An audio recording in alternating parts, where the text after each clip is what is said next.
नमस्कार देवियों और सज्जनों। आज हम बात करेंगे एक ऐसी कविता की जो हम सबके घरों में, हम सबके दिलों में कहीं ना कहीं जिंदा है। यह कविता है शर्ली टूलसन की लिखी हुई ए फोटोग्राफ। इस कविता का नाम सुनते ही आपके मन में भी जरूर कोई ना कोई तस्वीर आई होगी, है ना? शायद आपके बचपन की या आपके माता पिता की या किसी खास पल की यह कविता एक ऐसी ही तस्वीर के बारे में है। एक बेटी अपनी मां की एक पुरानी तस्वीर देखती है और उस एक तस्वीर से जुड़ी यादों के समुंदर में खो जाती है। यह कविता हमें बताती है कि वक्त कैसे बीत जाता है, लोग कैसे बदल जाते हैं, लेकिन यादें हमेशा जिंदा रहती हैं। यह कविता 3 अलग अलग हिस्सों में यानी 3 स्टेजेस में हमें एक कहानी सुनाती है। पहला स्टेज, वो तस्वीर, मां एक बच्ची, समुंदर किनारे छुट्टियां। दूसरा स्टेज, 20-30 साल बाद मां अपनी बेटी को तस्वीर दिखाकर हंस रही है। तीसरा स्टेज, वर्तमान, मां नहीं रही, बेटी तस्वीर देखकर याद करती है। इसमें खुशी है, दुख है और एक अजीब सी खामोशी है।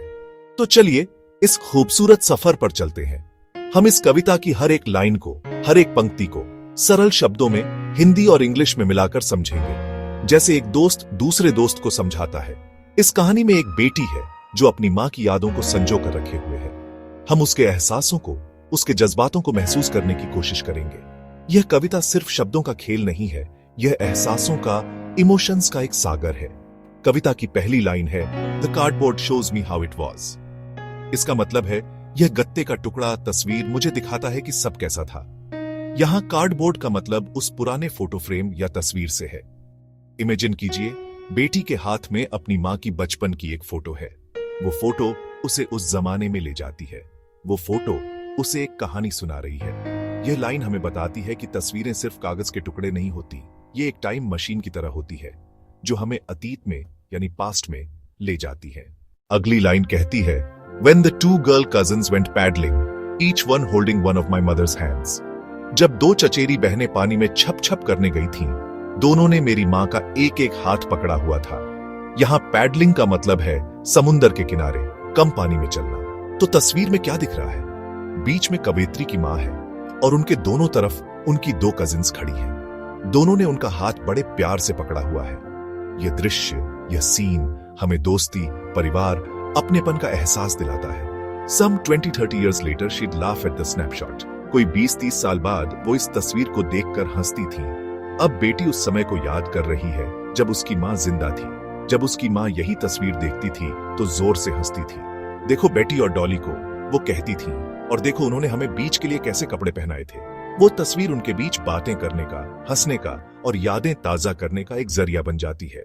The sea holiday was her past, mine is her laughter. समुंदर की वो छुट्टी उनका अतीत था, मेरा अतीत है उनकी हंसी। यह लाइन बहुत गहरी है। बेटी कहती है कि उस तस्वीर में दिखने वाली बीच हॉलिडे मेरी मां का पास्ट था, जिसे याद करके वो खुश होती थी।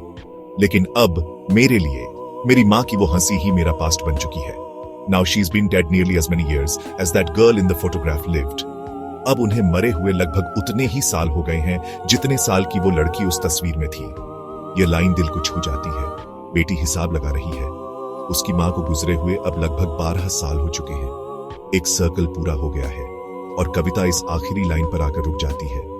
And of this circumstance there is nothing to say at all. Its silence silences. और इस परिस्थिति के बारे में कहने को कुछ भी नहीं है। इसकी खामोशी सब कुछ खामोश कर देती है। जब दुख इतना गहरा हो, जब नुकसान इतना बड़ा हो, तो शब्द कम पड़ जाते हैं। सिर्फ एक खामोशी रह जाती है। यह खामोशी इतनी भारी है, इतनी पावरफुल है कि यह बाकी सब आवाजों को, सब एहसासों को भी शांत कर देती है। एक अजीब सा सन्नाटा। यहां आकर कविता खत्म हो जाती है और हमें उस बेटी के दुख और उस खामोशी के साथ छोड़ जाती है। इसमें आपको अपने जीवन की भी झलक जरूर दिखेगी। हम सबके पास ऐसी एक तस्वीर होती है जो बोलती तो नहीं पर कह बहुत कुछ जाती है। तो कंप्यूटर जी, लॉक किया जाए। चलिए शुरू करते हैं इस कविता की पहली पंक्ति से। हम देखेंगे कि एक मामूली सा कार्डबोर्ड का टुकड़ा, एक तस्वीर, कैसे वक्त को रोक लेता है और हमें उन लम्हों में वापस ले जाता है जो शायद कभी लौट कर नहीं आएंगे। यह कविता हमें समय की ताकत, यादों की कीमत और अपनों को खोने के दर्द का एहसास दिलाती है। लेकिन इसमें एक उम्मीद भी है, एक सुकून भी है जो उन्हीं यादों से मिलता है। यह कविता हमें सिखाती है कि भले ही लोग हमसे दूर चले जाएं, उनकी यादें हमेशा हमारे साथ रहती हैं। तस्वीरें वक्त को रोक देती हैं, यादें जिंदा रखती हैं, और यही इस कविता का सबसे बड़ा संदेशा है। प्यार कभी नहीं मरता, सिर्फ रूप बदलता रहता है।